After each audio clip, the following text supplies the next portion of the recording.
ಇನ್ಮೇಲೆ ಒಡೆದಾಡಲ್ಲ ಎಂದು ಬಿಗ್ ಶಪಥವನ್ನ ಮಾಡಿದ ವಿನಯ್. ಮಹಾಶಬ್ದ ಅಂತಾನೆ ಹೇಳ್ಬೋದು ವೀಕ್ಷಕರೇ. ಏನಾಯ್ತು ಬನ್ನಿ, ಬಿಗ್ ಬಾಸ್ ಮನೆಯೊಳಗೆ ನಡೆದಂತಹ ವಿಚಾರಗಳನ್ನ ನಿಮ್ಮ ಮುಂದೆ ತಿಳಿಸಿಕೊಡ್ತೀವಿ. ಇದಕ್ಕೂ ಮೊದಲು ನೀವು ನಮ್ಮ ಚಾನಲ್ಗೆ ಸಬ್ಸ್ಕ್ರೈಬ್ ಆಗಿಲ್ಲ ಅಂದ್ರೆ ಈ ಕೂಡಲೇ ಸಬ್ಸ್ಕ್ರೈಬ್ ಆಗಿ ಅಂತ ಹೇಳ್ತಾ ವಿಡಿಯೋನ ಕಂಟಿನ್ಯೂ ಮಾಡೋಣ ಬನ್ನಿ ವೀಕ್ಷಕರೇ.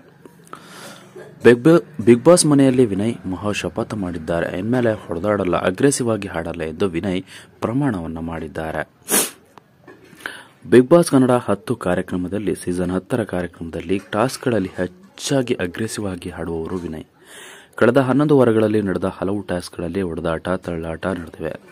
ವಿನಯ್ ಅವರು ಅದಕ್ಕೆ ಸಾಕ್ಷಿಯಾಗಿದ್ದಾರೆ, ಕಾರಣರಾಗಿದ್ದಾರೆ ಕೂಡ ಹೌದು.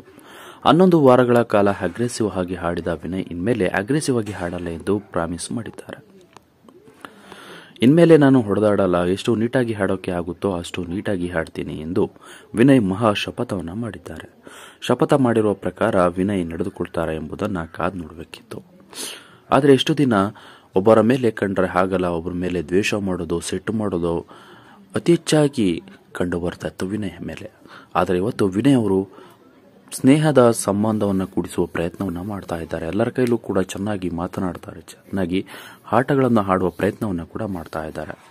ಕಳೆದ ಇಷ್ಟು ದಿವಸ ನಡೆದಂತಹ ಘಟನೆಗಳಲ್ಲಿ ವಿನಯ್ ಅವರು ಅತಿ ಹೆಚ್ಚಾಗಿ ಅಗ್ರೆಸಿವ್ ಆಗಿ ಗಲಾಟೆಗಳನ್ನು ಮಾಡಿ ನಾನೇ ಒಂದು ಆನೆ ಎಂಬುದರ ರೀತಿ ಒಂದು ಆಟವನ್ನು ಆಡ್ತಾ ಇದ್ರು. ನನ್ನ ಮುಂದೆ ಯಾರೂ ಇಲ್ಲ ಅನ್ನೋ ಅಹಮ್ಮದ ಅವರು ಆಟವನ್ನು ಆಡ್ತಿದ್ರು. ಇನ್ನೇನು ಕೆಲವೇ ಒಂದು 20 ದಿನಗಳ ಬಾಕಿ ಇರುವುದರಿಂದ ಇನ್ನ ಸ್ಪರ್ಧಿಗಳಿಗೆ ಭಯ ಹುಟ್ಟಿರೋದಂತೂ ನಿಜ. ಯಾರು ಆಚೆ ಹೋಗ್ತಾರೆ, ಯಾರು ಹೇರ್ತಾರೆ, ಗೆಲ್ಲೋದಕ್ಕೆ ಯಾರು ಗೆಲ್ತಾರೆ ಎಂಬುದನ್ನು ಕಾದು ನೋಡಬೇಕಾಗಿದೆ ವೀಕ್ಷಕರೇ.